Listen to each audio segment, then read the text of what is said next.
نبی کے دین پہ مٹنے کی بات کرتے ہو، حسین جیسا کلیجا الشيطان الرجيم. بسم الله الرحمن الرحيم. هل أتاك حديث ضيف إبراهيم المكرمين إذ دخلوا عليه فقالوا سلاما قال سلام قوم منكرون فراغ إلى أهله فجاء بعجل سمين فقربه إليهم قال ألا تأكلون فأوجس منهم خيفة قالوا لا تخف وبشروه بغلام عليم فأقبلت امرأته في صرة فصكت وجهها وقالت عجوز عقيم قالوا كذلك قال ربك إنه هو الحكيم العليم قال فما خطبكم أيها المرسلون قالوا إنا أرسلنا إلى قوم مجرمين لنرسل عليهم حجارة من طين مسومة عند ربك للمسرفين هل أتاك حديث ضيف إبراهيم المكرمين. اللہ رب العزت ارشاد فرماتے ہیں کہ کیا آپ کے پاس ابراہیم علیہ السلام کے معزز مہمانوں کی خبر پہنچی. اذ دخلوا علیہ فقالوا سلاما، جب یہ معزز مہمان جو حقیقت میں فرشتے تھے ابراہیم علیہ السلام کے گھر آئے، فقالوا سلاما، تو انسان کی شکل میں آ کر ابراہیم علیہ السلام سے سلام کیا. قال سلام قوم منکرون، ابراہیم علیہ السلام نے سلام کا جواب دیا اور دل ہی دل میں کہنے لگے کہ یہ اجنبی لوگ لگتے ہیں. فراغ إلى أهله فجاء بعجل سمين، پھر گھر میں اہل خانہ کے پاس آئے اور ایک موٹا بچھڑا بھون کر مہمانوں کے سامنے لا حاضر کیا. فقربه إليهم، وہ بھنا ہوا گوشت مہمانوں کے سامنے نوش کرنے کے لیے پیش کیا. قال الا تأکلون، وہ مہمان فرشتے ہونے کی وجہ سے رکے رہے، نہیں کھا رہے تھے. تو ابراہیم علیہ السلام نے کہا آپ لوگ کھاتے کیوں نہیں، کھائیے، نوش کیجیے. فأوجس منہم خیفہ، جب انہوں نے کچھ جواب نہیں دیا، نہ کھایا، تو ان کی طرف سے ابراہیم علیہ السلام کو تھوڑا خوف معلوم ہونے لگا. قالوا لا تخف، مہمان بولے ڈریے نہیں، ہم لوگ فرشتے ہیں.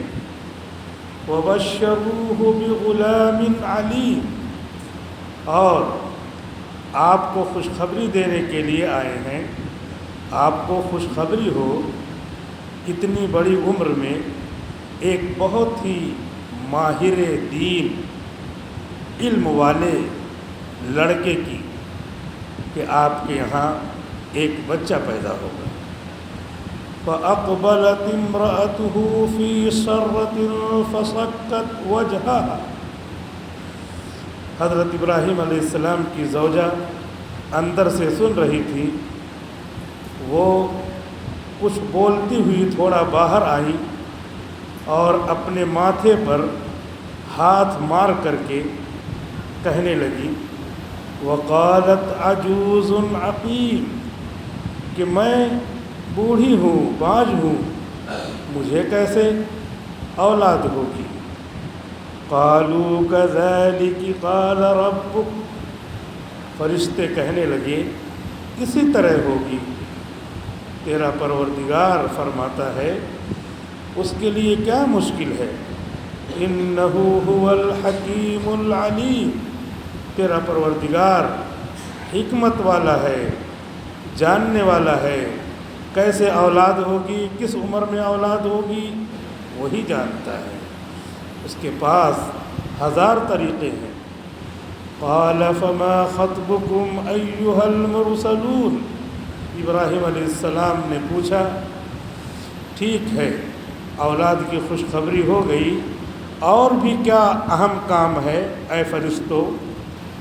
آپ جو آئے ہو کس اور اہم کام سے آئے ہو؟ قالوا انا ارسلنا الى قوم مجرمین، فرشتے کہنے لگے کہ ہم بھیجے گئے ہیں عذاب کے لیے. ایک قوم ہے یہاں لوط علیہ السلام کی قوم، جرم پرداز قوم، حد سے گزرنے والی قوم. ان پر ہمیں عذاب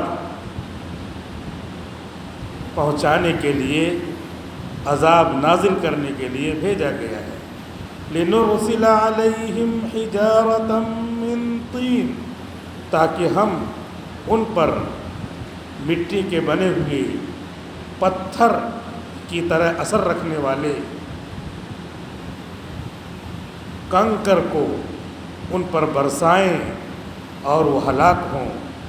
مسومۃ عند ربک للمسرفین، ان پتھروں پر نشان لگا ہے، نام لکھا ہوا ہے کس پر کون پتھر گرے گا. تیرے پروردگار کے پاس سے ہی ان حد سے گزرنے والے ظالموں اور نبی کو ایذا پہنچانے والے لوگوں کے لیے. فَأَخْرَجْنَا مَنْ كَانَ فِيهَا مِنَ الْمُؤْمِنِينَ، چنانچہ عذاب آیا، فرشتے ابراہیم علیہ السلام کے پاس سے چلے گئے، اور اللہ رب العزت فرماتے ہیں کہ ہم نے اس قوم میں جو لوگ ایمان والے تھے ان کو عذاب کی جگہ سے نکال لیا. فما وجدنا فيها غير بيت من المسلمين، تو ہم نے اس علاقے میں جو صدوم کا علاقہ تھا مسلمانوں کے ایک گھر کے سوا اور کوئی گھر نبی کا ساتھ دینے والا نہیں پایا. وَتَرَكْنَا فِيهَا آيَةً لِلَّذِينَ يَخَافُونَ الْعَذَابَ الْأَلِيمَ، اور ہم نے اس قوم میں ایک نشانی چھوڑ دی کہ دیکھو ایسے عذاب آتا ہے ان لوگوں کے لیے جو دردناک عذاب سے ڈرتے ہیں.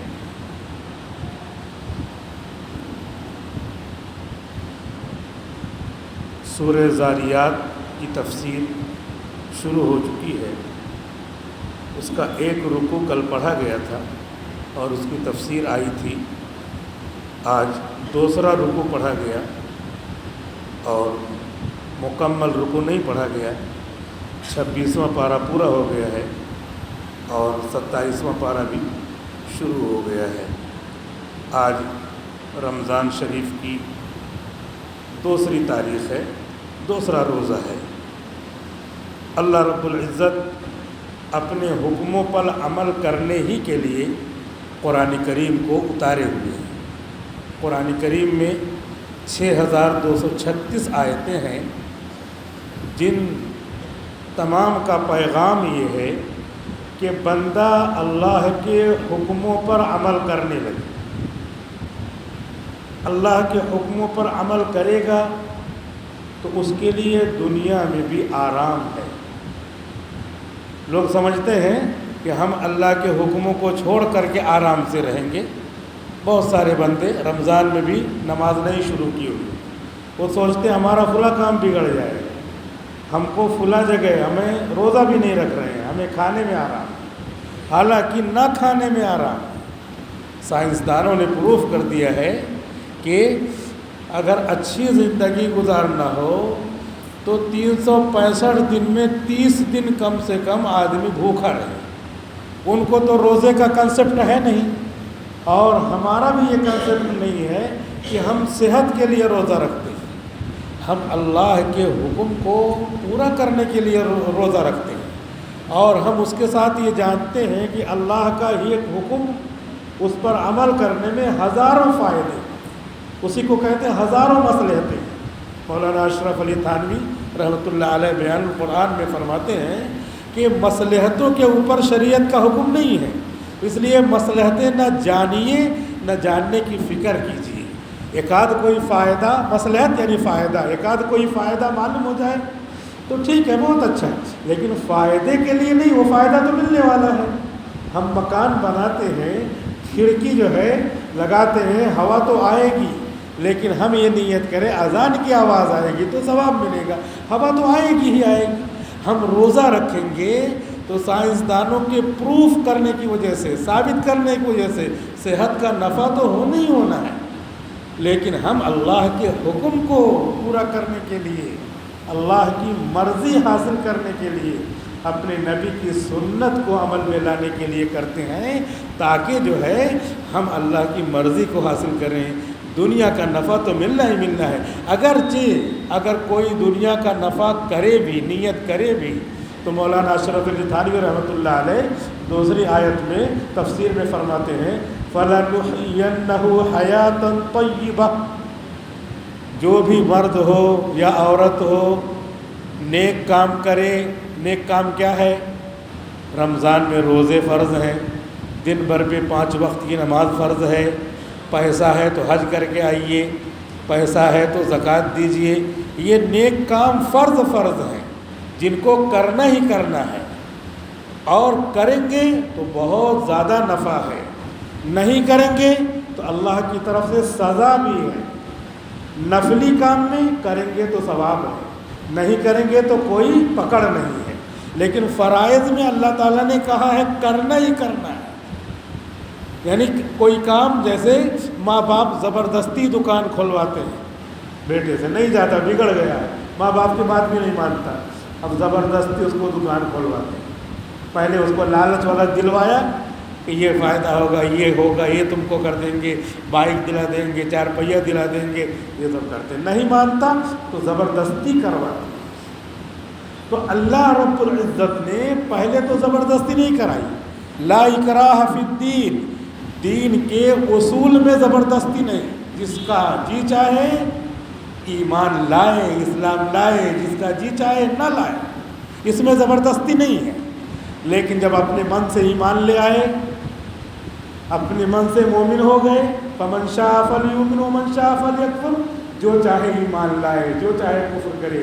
حضور نے 1,24,000 صحابہ کو تیار کیا، کسی پہ کوئی زبردستی نہیں کی، اور آج بھی جو بھی ایمان لاتا ہے وہ دل سے ایمان لاتا ہے۔ ایمان کا نام ہی کیا ہے؟ ایمان نام ہی ہے دل سے اللہ کو ماننا اور اللہ کی ماننا، اس پہ زبردستی چل ہی نہیں سکتی۔ زبردستی یہ تو کہتے یوں ہی، لہٰذا زبردستی نہیں چلتی۔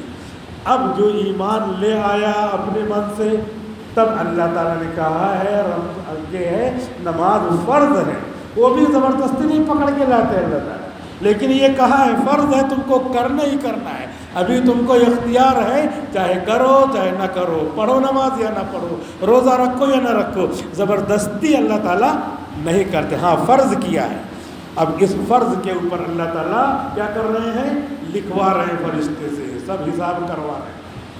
اب اس کے بعد جب فرشتہ آئے گا، آنکھ بند ہونے لگے گی، اور اس وقت ایمان لاؤ گے، اس وقت کہو گے تمام گناہوں سے توبہ کیا، تو جب موت کے فرشتے دکھنے لگے اس وقت کی توبہ قبول نہیں ہوتی۔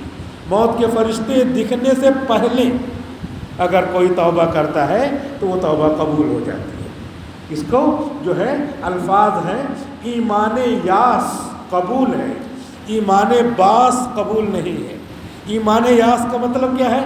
ایک آدمی مایوس ہے زندگی سے، ایک آدمی کو کیا ہو گیا؟ کینسر ہو گیا، ڈاکٹر نے بھی کہہ دیا ہے لے جا کر کے گھر پہ خدمت کرو، مان لیا، اس کو بھی بتا دیا، مریض کو بھی، اب گھر پہ ہے وہ، لیکن ابھی روزانہ وغیرہ خدمت کرو، روزانہ وقت گزر رہا ہے، وقت گزر رہا ہے، وہ سوچ رہا کہ اب مرا تب مرا، لیکن 1 سال گزر گیا، کچھ بھی نہیں ہوا ابھی، بس یوں ہی نام کی دوا چل رہی ہے تھوڑا تسلی کے لیے، سلائن ولائن چڑھا دے رہے تسلی کے لیے، لیکن گھر والوں کو بھی معلوم ہے اور اس کو بھی معلوم ہے مجھے کینسر ہے، ڈاکٹر نے واپس کر دیا ہے، تو اب یہ کیا ہے؟ مایوسی کا وقت ہے، مایوس ہے۔ اب اس مایوسی کے وقت میں جتنے گناہ ہیں سب سے توبہ کر لیتا ہے، اور اگر کافر ہے، مسلمان ہو جاتا ہے، تو اس وقت کی توبہ قبول ہے۔ اس کو کہتے ہیں ایمان یاس، مایوسی کا ایمان، مایوسی کے وقت کی توبہ قبول ہے۔ اللہ تعالیٰ کتنے رحیم ہے بتائیے، مایوس ہے اور اب اس وقت توبہ کر رہا تو سب توبہ قبول ہے۔ حقوق اللہ میں جتنے بھی حقوق اللہ ہیں وہ سب کرنا چاہ رہا ہے، مان لیا اٹھ بیٹھ لے رہا ہے، چل پھر لے رہا ہے، نماز بھی پڑھ لے رہا ہے، نماز اس کی ہو جا رہی ہے، اور جو نماز نہیں پڑھ پا رہا ہے وہ کہہ رہا ہے کہ میری طرف سے فدیہ دے دینا، میں تو قضا کر رہا ہوں، کیا کروں گا؟ یہ ہے حقوق اللہ ادا کر رہا ہے۔ حقوق العباد میں جتنا پیسے ہیں دے رہا ہے لوگوں کو، اور بھی کہہ کے جا رہا ہے کہ میری طرف سے دے دینا، یہ مایوسی کا عالم ہے۔ ایمان یاس، اس وقت کا ایمان، اس وقت کی توبہ قبول ہے۔ اور فرشتے نظر آ گئے۔ ہمارے ہاں ایک مولانا صاحب تھے، مولانا عبدالسلام صاحب، تو ان کے بچے وغیرہ بمبئی میں رہتے تھے، ہر سال وہ رمضان بمبئی میں گزارتے تھے، بمبئی میں تھوڑا سا ادھر وہاں کے حساب سے گرمی اور بھی کم بھی پڑتی ہے، تو بمبئی میں رمضان گزارتے تھے۔ میں یہاں سے چھٹی میں، جیسے ابھی رمضان ہے تو چھٹیوں میں جب اپنا یہاں پہ بچے نہیں تھے تو جیسے چھٹی ہوئے گھر پہنچ جاتے تھے، اب یہیں پہ فیملی بچے سب رہتے ہیں، تو اب رمضان میں یہاں پہ ہیں، تو خیر میں وہاں پہ رمضان میں کی چھٹی میں پہنچا ہوا تھا، اور ان کا ٹکٹ تھا رمضان کے لیے یہاں آنے کے لیے، یعنی شعبان کا مہینہ چل رہا تھا، بس 25-26 شعبان تھی، اس کے بعد ان کو یہاں آنا تھا۔ تو صبح کو فجر کی نماز انہوں نے پڑھی اور شام کو ٹکٹ تھا، فجر کی نماز کے لیے گئے وہ، تو مسجد ہی میں دست آ گیا، اور گھر کے لحاظ سے بہت اچھے تھے، اور ان کے بچے بہت اچھا کام کرتے تھے، پیسے والے تھے، بہرحال مسجد ہی میں دست آ گیا، پوری چٹائی وٹائی خراب ہو گئی، ان کو مسجد سے لے کر کے آئے اور مسجد کی صفائی کیا، چٹائی بھی انہوں نے پوری مسجد کی چٹائی دے دیا اپنے والد صاحب کی طرف سے، بہرحال گھر لے کر کے آئے اور بیٹھے ہوئے ہیں، دست آ ہی گیا تھا، جلدی سے ڈاکٹر کو بلایا، ڈاکٹر صاحب آئے اور ڈاکٹر صاحب بیٹھے اور پوچھے مولانا صاحب کیا بات ہے، کیا ہو گیا؟ جیسے ڈاکٹر پوچھتا ہے اب علاج کرے گا، تو مولانا صاحب کیا کہہ رہے ہیں، ڈاکٹر صاحب آپ کیوں آئے ہوئے؟ یہ دیکھیے 10-12 لوگ سفید کپڑا پہن کر کے مجھے لینے کے لیے آئے ہیں، آپ کیا کرنے کے لیے آئے؟ ڈاکٹر سن کر کے، کوئی بھی ہو تعجب کرے گا، ڈاکٹر نے کہا کہ پہلا پیشنٹ میں نے ایسا دیکھا کہ جس کے سامنے موت کے فرشتے موجود ہیں، اور وہ باقاعدہ بول رہا ہے کہ ڈاکٹر صاحب کاہے کو آپ آئے ہیں، کیوں آئے ہیں؟ یہ تو یہ دیکھو سفید کپڑا پہنے 10-12 لوگ مجھ کو لینے کے لیے آئے ہیں، اب آپ کا کیا کام ہے؟ بہرحال تھوڑی دیر کے بعد ان کی روح پرواز کر گئی، ڈاکٹر صاحب نے کچھ دیکھا ہوگا، بہرحال یہ واقعہ پیش آیا، اور اس کے بعد رات کو ٹکٹ تھا ان کا بمبئی جانے کا، اب اللہ کے ہاں وہ چلے گئے، بجائے اس کے کہ بمبئی آنے کے وہ اللہ کو پیارے ہو گئے۔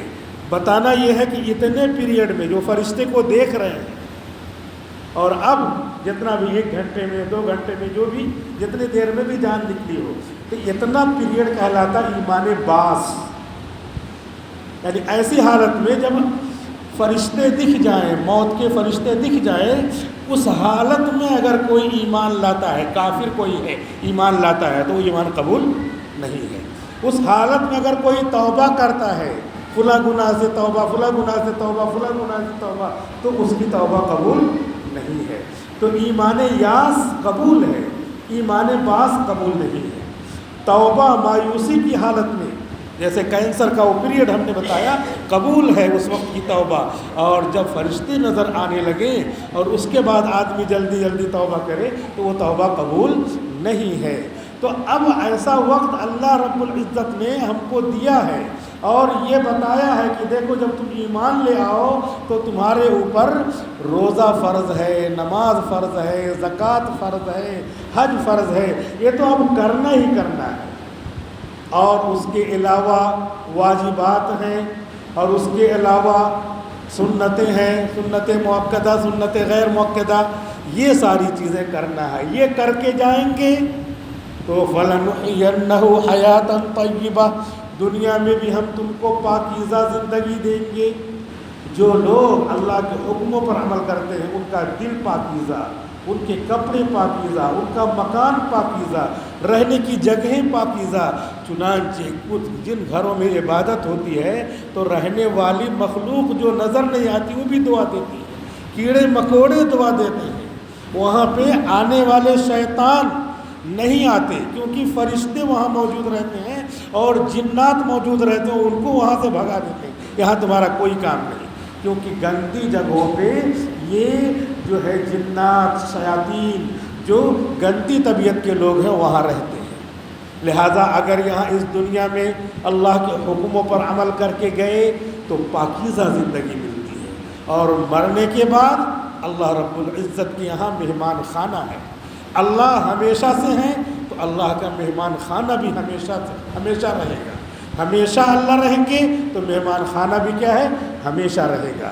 اب جو لوگ نہیں مانتے، نبی آئے، نبیوں نے سمجھایا، نہیں مانا، تو اللہ رب العزت عذاب نازل کرتے ہیں۔ ان آیتوں میں اللہ رب العزت نے قوم لوط کے عذاب کو ذکر کیا ہے۔ قوم لوط یہ اپنی ضرورت عورتوں سے نہیں پوری کرتے تھے، مردوں سے پوری کرتے تھے، اور نئے نئے خوبصورت لڑکوں کو دیکھ کر کے خوش ہو جاتے تھے۔ اللہ رب العزت نے خوبصورت لڑکوں کی شکل میں فرشتوں کو بھیجا کہ جاؤ ان پر عذاب نازل کرو۔ تو سب سے پہلے حضرت ابراہیم علیہ السلام کے پاس وہ فرشتے آئے۔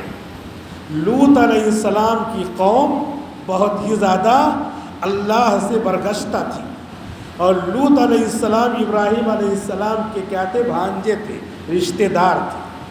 ابراہیم علیہ السلام نے ہی ان کو کہا تھا کہ میں یہاں عراق میں ہوں اور آپ ادھر کی قریب کی بستیوں میں جا کر کے ان کو سمجھائیں۔ 4 بڑے بڑے شہر تھے جن کی آبادی 1 لاکھ کے قریب تھی۔ سمجھاتے رہے، نہیں مانے وہ، تو وہ فرشتے آئے۔ یہاں پہ اللہ رب العزت ذکر کر رہے ہیں، پہلے ابراہیم علیہ السلام کے پاس آئے، مہمان بن کر کے آئے۔ مہمان کا طریقہ یہ ہے کہ پہلے ہی اس کی کیا کرو؟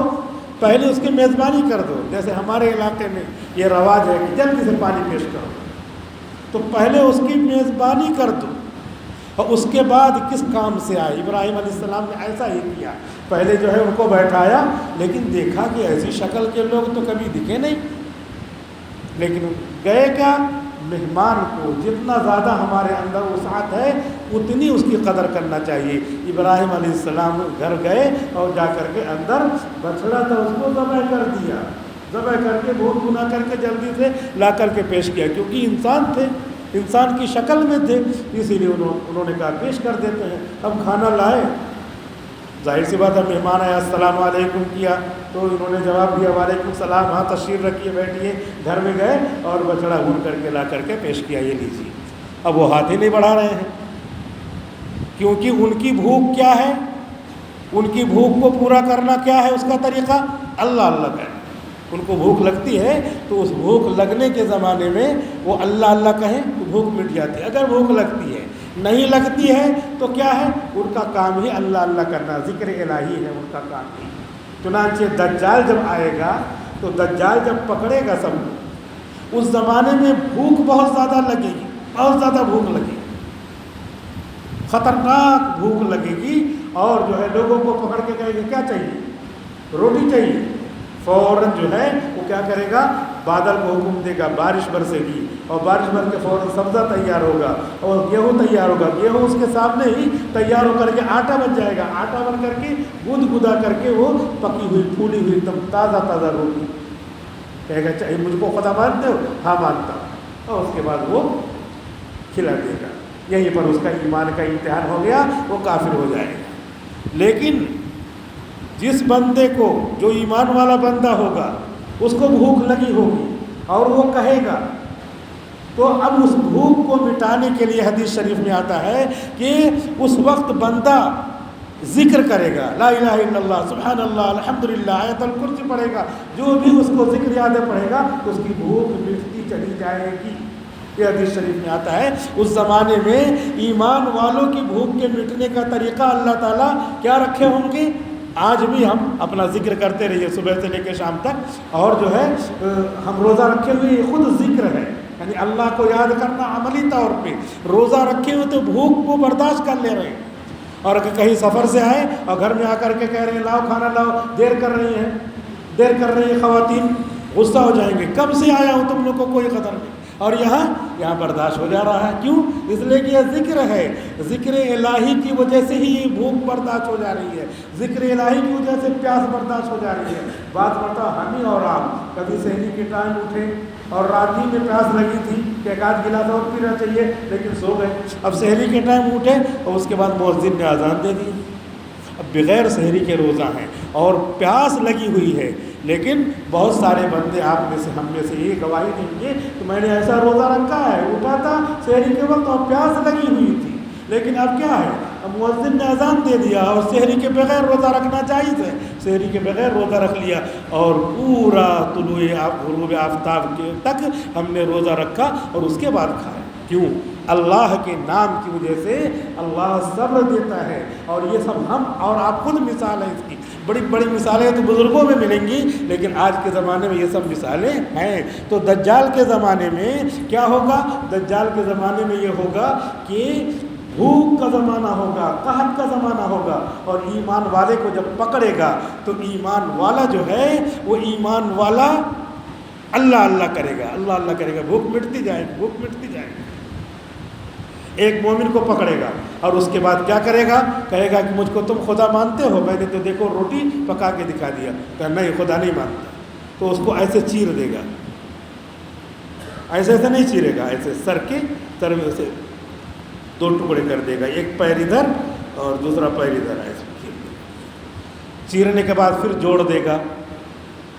جوڑنے کے بعد کہے گا کہ زندہ کر دیا. کہا دیکھو مانا تم نے مجھ کو؟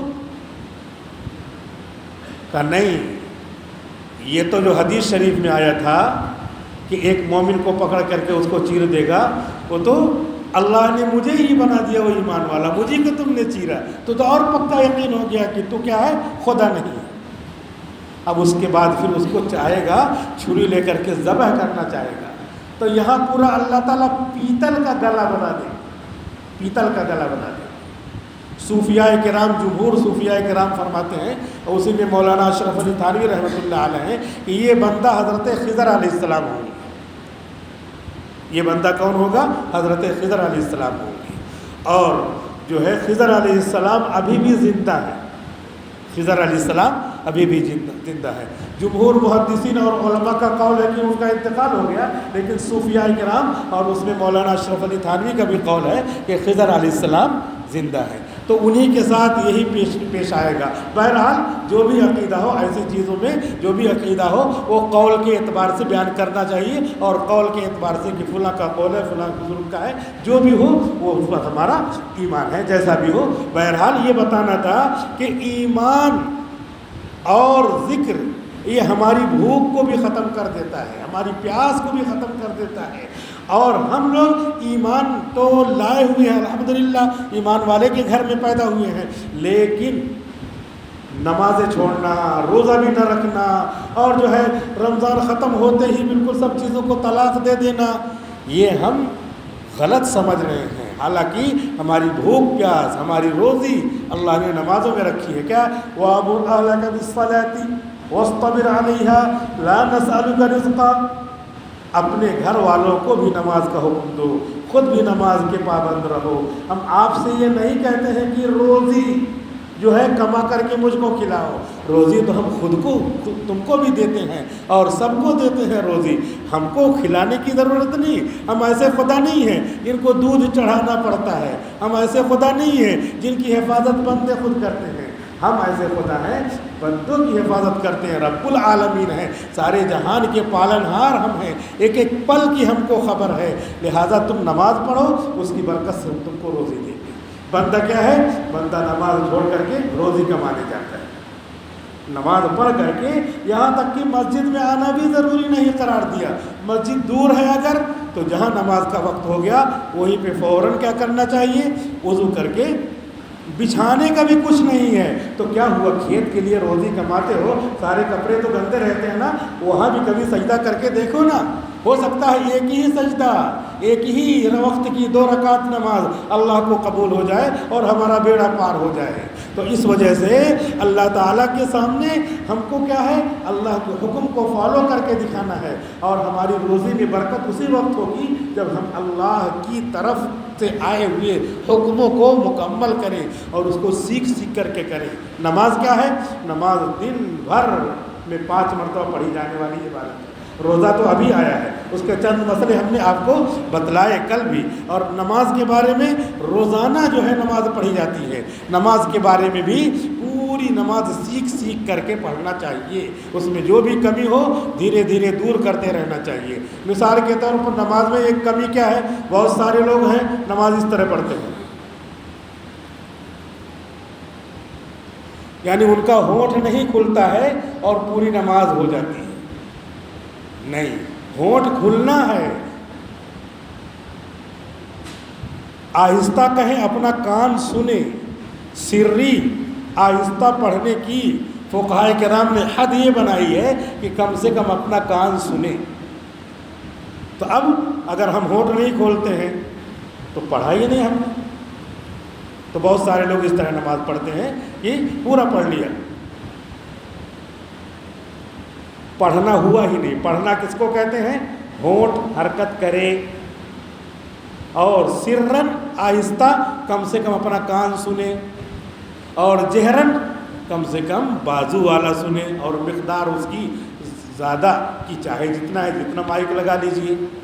تو ایک تو یہ ہے کہ نماز پڑھنے میں بہت سارے لوگوں کو ایسا دیکھا گیا ہے کہ وہ ہونٹ ان کا نہیں کھلتا اور وہ پڑھتے ہوئے چلے جاتے ہیں۔ ہونٹ کھلنا چاہیے اور کم سے کم اپنا کان سنیں۔ ایسے ہی تلاوت میں بہت سارے بندوں کو دیکھا جاتا ہے کہ تلاوت کرتے ہیں، ہونٹ نہیں کھلتا ان کا، تو تلاوت نہیں مانی جائے گی۔ تلاوت کے لیے ضروری ہے ہونٹ کھلے، آہستہ آہستہ ہی آپ پڑھیں۔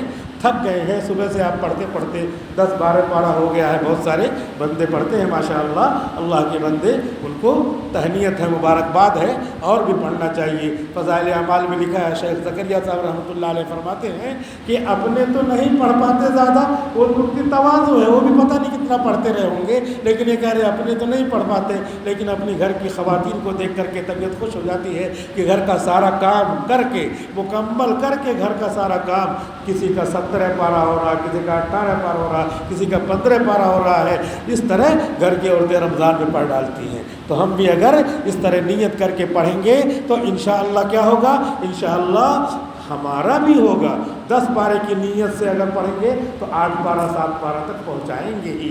15 پارے کی نیت سے پڑھیں گے، کوئی کام نہیں ہے، بس پڑھ رہے ہیں تو انشاءاللہ 10-11 پارہ تک تو پہنچائیں گے ہی۔ اگر نیت ہی ہماری کم ہے تو کم پہنچے گا، نیت زیادہ ہے تو زیادہ تک اللہ رب العزت پہنچائیں گے۔ تو اللہ رب العزت نے فرشتوں کو وہاں بھیجا، ابراہیم علیہ السلام نے آ کر کے کیا کیا؟ ان کی میزبانی کیا، اور اس کے بعد کہہ رہے کھاتے کیوں نہیں؟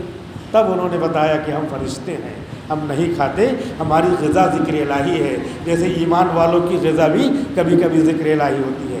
اللہ کے بعض بندے ایسے ہیں جنہوں نے بتایا کہ ہم کو عبادت کرنے کی وجہ سے بھوک پیاس نہیں لگتی، ہم تو صرف اس لیے کھاتے پیتے ہیں تاکہ سنت ادا ہو. بھوک پیاس نہیں لگتی ہے تو اب بھوک پیاس نہیں لگے گی تو اب کھانا اگر نہیں کھائیں گے تو ہاتھ دھونے کی سنت چھوٹ گئی، دسترخوان بچھانے کی سنت چھوٹ گئی، اور لقمہ چھوٹا چھوٹا اٹھانے کی اور 3 انگلیوں سے کھانے کی سنت چھوٹ گئی. 3 انگلیوں سے کھانا چاہیے. اور چاٹنے کی سنت چھوٹ گئی. چاٹنا چاہیے، پہلے یہ انگلی چاٹنا چاہیے، پھر اس کے بعد یہ چاٹنا چاہیے، پھر یہ چاٹنا چاہیے. یہ سب سنتیں چھوٹیں گی. اور ایک سنت پہ عمل کرنا 100 شہیدوں کے برابر ثواب ہے. تو اس لیے ہم سنت ادا کرنے کے لیے یہ کام کرتے ہیں، ورنہ حقیقت میں ذکر الہی کی وجہ سے ہم کو بھوک پیاس نہیں لگتی. چنانچہ فضائل اعمال میں آپ نے بہت ساری چیزیں ایسی پڑھی ہوں گی کہ فلاں بزرگ ہیں، ہمارے دیوبند کے علماء کرام اکابر ہیں، ان کے بارے میں لکھا ہے کہ مغرب بعد تھوڑا سا افطار کیا اور اس کے بعد 1 آدھ چائے پی اور اس کے بعد پھر پارا پڑھنے میں لگے ہوئے ہیں، پھر تراویح میں لگ گئے ہیں، پھر ہلکا پھلکا کچھ کھایا اور اس کے بعد پھر قیام اللیل میں لگ گئے، پھر سحر میں بس آدھی روٹی کھایا اور کچھ نہیں، بس 1 آدھ پیالی دودھ پیا اور اس کے بعد پھر روزہ شروع ہو گیا. تو اب اس میں ہم کو سمجھ میں آئے گا کہ ذکر الہی سے حقیقت میں بھوک پیاس کم ہو جاتی ہے، لیکن کھاتے اس لیے ہیں تاکہ یہ سب سنتیں ادا ہوں. لہذا ہم کو بھی سنت کا دل دادا ہونا چاہیے. سنت کا طریقہ کیا ہے؟ سنت کا طریقہ یہ ہے کہ حضور نے جو کیا، جو آپ نے بتایا، جن چیزوں کو آپ نے دیکھا اور منع نہیں کیا، وہ سب چیزیں سنت کے کیٹیگری میں آ جاتی ہیں. مثال کے طور پہ حضور صلی اللہ علیہ وسلم نے ایک بچے کو بلایا، ادھر آ. حضور ہی نے اپنے زمانے میں بلایا، ادھر آیا تو دیکھا اس کے سر کے اوپر بال بڑے بڑے ہیں اور ادھر سے کٹا ہوا ہے. حضور نے فرمایا یہ بال کیسے بنائے تم نے؟ اور وہ بچہ، حضور بول رہے ہیں جن کے روب سے تو بڑے بڑے لوگ کانپتے تھے، تو بچہ مبہوت سا ہو گیا. کہا اس کے ابا کو بلاؤ. ابا کو بلائے، پوچھا حضور نے یہ بال اس کا کیوں تم نے اس طرح بنوایا؟ وہ بھی چپ رہے. کہا نہیں، اس طرح بال، اس کو عربی میں کہتے ہیں قضا. مسلم شریف کی حدیث ہے، نہى النبی صلی اللہ علیہ وسلم عن القضا. حضور صلی اللہ علیہ وسلم نے قضا سے منع فرمایا ہے. قضا کا مطلب یہ ہے کہ سر کے بعض بال بڑے ہوں بعض چھوٹے. تو حضور نے وہ صحابی کو منع فرمایا اس طرح کرنا حرام ہے، ایسے نہیں کرنا. صحابی تو آپ پر جان چھڑکنے والے تھے، فوراً جا کر کے ان کا پورا بال بنوا دیا. بال سر کے برابر ہونے چاہیے. 1446 سال پہلے کا یہ ہے معاملہ. اور آج ابھی ہمارے بچوں میں، ہمارے ہی بچے ہیں، ایسا نہیں ہم ان کو برا نہیں کہتے، لیکن سنت چھوٹ رہی اس لیے ہم برا کہتے ہیں. ہمارے ہی بچے، ہم نہ جانکاری کی وجہ سے ان کے ادھر کے بال کیا ہے، پڑوس نے بنوایا تو بچہ بھی بنوا کے آ گیا، ابا نے دیکھا بنوا لیا، کوئی نہیں ٹوکتا. حالانکہ یہ حرام ہے کہ اس طرح بیچ میں بال بڑے بڑے اور ادھر یہاں تک چھوٹے، یہاں تک کاٹے ہوئے برابر.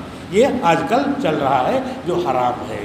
ہم نے ایک جگہ بیان کیا، جماعت تھی آئی ہوئی تھی، اور میں نے کہا ایک گاؤں میں گیا ہوا تھا، قریبی کے گاؤں میں گیا تو ہوا تھا، تو ان لوگوں نے کہا کہ آپ نماز پڑھا دیجئے. میں نے نماز پڑھا دیا.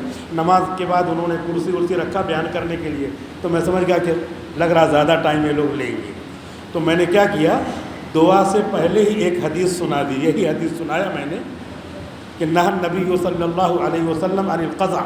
حضور نے قضا سے منع فرمایا، اور یہ بال جو ہم لوگ رکھتے ہیں یہ بالکل حرام ہے، اس کی کوئی گنجائش نہیں ہے.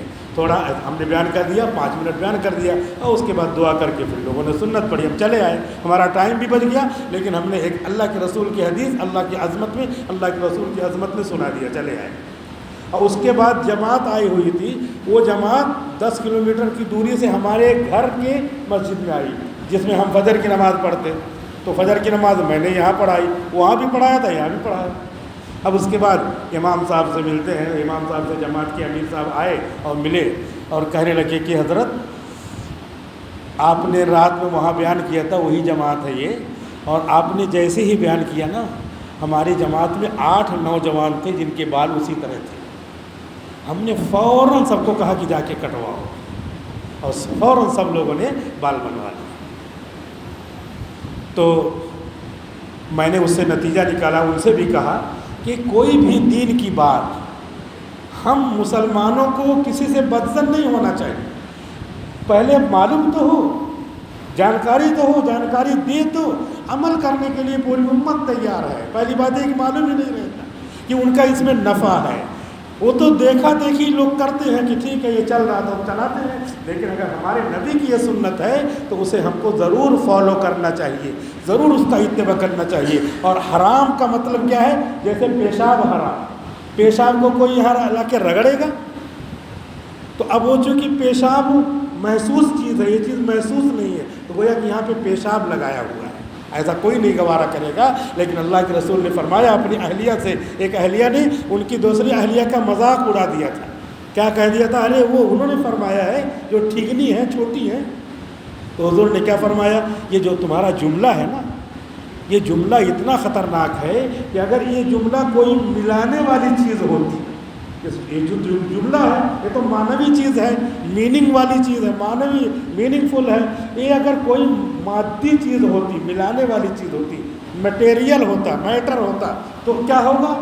اس کو اگر سمندر میں ملا دیتے تمہاری اس بات کو، تو پورا سمندر کا پانی کالا ہو جاتا ہے، اتنا خراب یہ جملہ ہے۔ تو ہم لوگ اس طرح کی چیزیں جو کرتے ہیں، ہم کو اللہ سے دعا بھی کرنا ہے، اور دعا کرنے کے ساتھ ساتھ ہم کو عمل کرنے کے لیے تیار ہونا ہے، کم سے کم اپنے بچوں اور اپنی حد تک ہم یہ کیا کریں، اس پر عمل کریں، اور عمل کریں، دیکھیں اللہ تعالیٰ کتنی برکتیں ہم کو دیتے ہیں۔ اور عمل نہیں کریں گے تو عمل نہ کرتے کرتے اللہ تعالیٰ دنیا میں انفرادی عذاب دیتے ہیں۔ اللہ کے رسول کی دعا سے اجتماعی عذاب تو امت سے اٹھا لیا گیا ہے، لیکن انفرادی طور پہ عذاب آتا رہتا ہے۔ اجتماعی عذاب اس میں ذکر کیا ہے کہ یہ قوم نہیں مان رہی تھی، خطرناک بیویوں کو چھوڑ کر کے لڑکوں سے اپنی ضرورت پوری کرتی تھی، نبی نے سمجھایا، نہیں مانے، یہاں تک کہ یہ فرشتے ابراہیم علیہ السلام کے پاس سے اٹھ کر کے چلے آئے لوط علیہ السلام کے پاس، تو ان لوگوں نے دیکھا کہ ارے بہت خوبصورت لڑکے آئے ہوئے ہیں لوط علیہ السلام کے پاس، انہوں نے وہی بدتمیزی کرنا چاہی۔ لوط علیہ السلام نے سوچا میرے مہمانوں کی بے عزتی ہوگی، بہت زیادہ پریشان ہو گئے۔ ان لوگوں نے کہا فرشتوں نے کہ ہم انسان اور لڑکے نہیں ہیں چھوٹے چھوٹے، ہم تو فرشتے ہیں، یہ کچھ نہیں کر پائیں گے، آپ آرام سے بیٹھے رہیے، ہم تو ان کو عذاب دینے کے لیے آئے ہیں۔ چنانچہ اللہ تعالیٰ کے حکم سے عذاب آیا، جبریل امین آئے تھے، 4 آبادی تھی، 1 لاکھ کی آبادی تھی۔ جبریل علیہ السلام نے اپنے پر سے، اور پر میں لکھا ہے پر کی یہ چھوٹی انگلی سمجھیے، ایسے اسی چھوٹی انگلی سمجھیے، ایسے اٹھایا 4 آبادیوں کو، 4 لاکھ کی آبادیوں کو ایسے اٹھایا، آسمان پہ لے گئے۔ آسمان پہ فرشتوں کی آواز ان کو سنائی دیتی تھی، اور انہوں نے کیا ہے، فرشتوں نے ان کی آواز سنی، سب چلا رہے ہیں، بول رہے ہیں، لیکن جیسے برتن ایسے ہو اور اس میں پانی رکھا ہو، تو پانی اگر ٹیڑھا نہ کیا جائے تو پانی نہ گرے، اس طرح پانی بھی نہیں گرا، پوری آبادی کو اٹھا لیا فرشتے نے، تو جس کا جو جیسے تھا ویسے رہا، ٹیڑھا میڑا بھی نہیں ہوا، اور اس کے بعد پوری آبادی کو ایسے پلٹ دیا، گرے سب کے سب وہی ختم ہو گئے اپنی۔ اور اس وقت وہ یہ زمین کا سب سے گہرا حصہ وہی ہے، اور وہاں پہ پانی بہ رہا ہے، اور اس پانی کا نام آج بھی کیا ہے؟ ڈیڈ سی، بحر میت اس کا نام ہے۔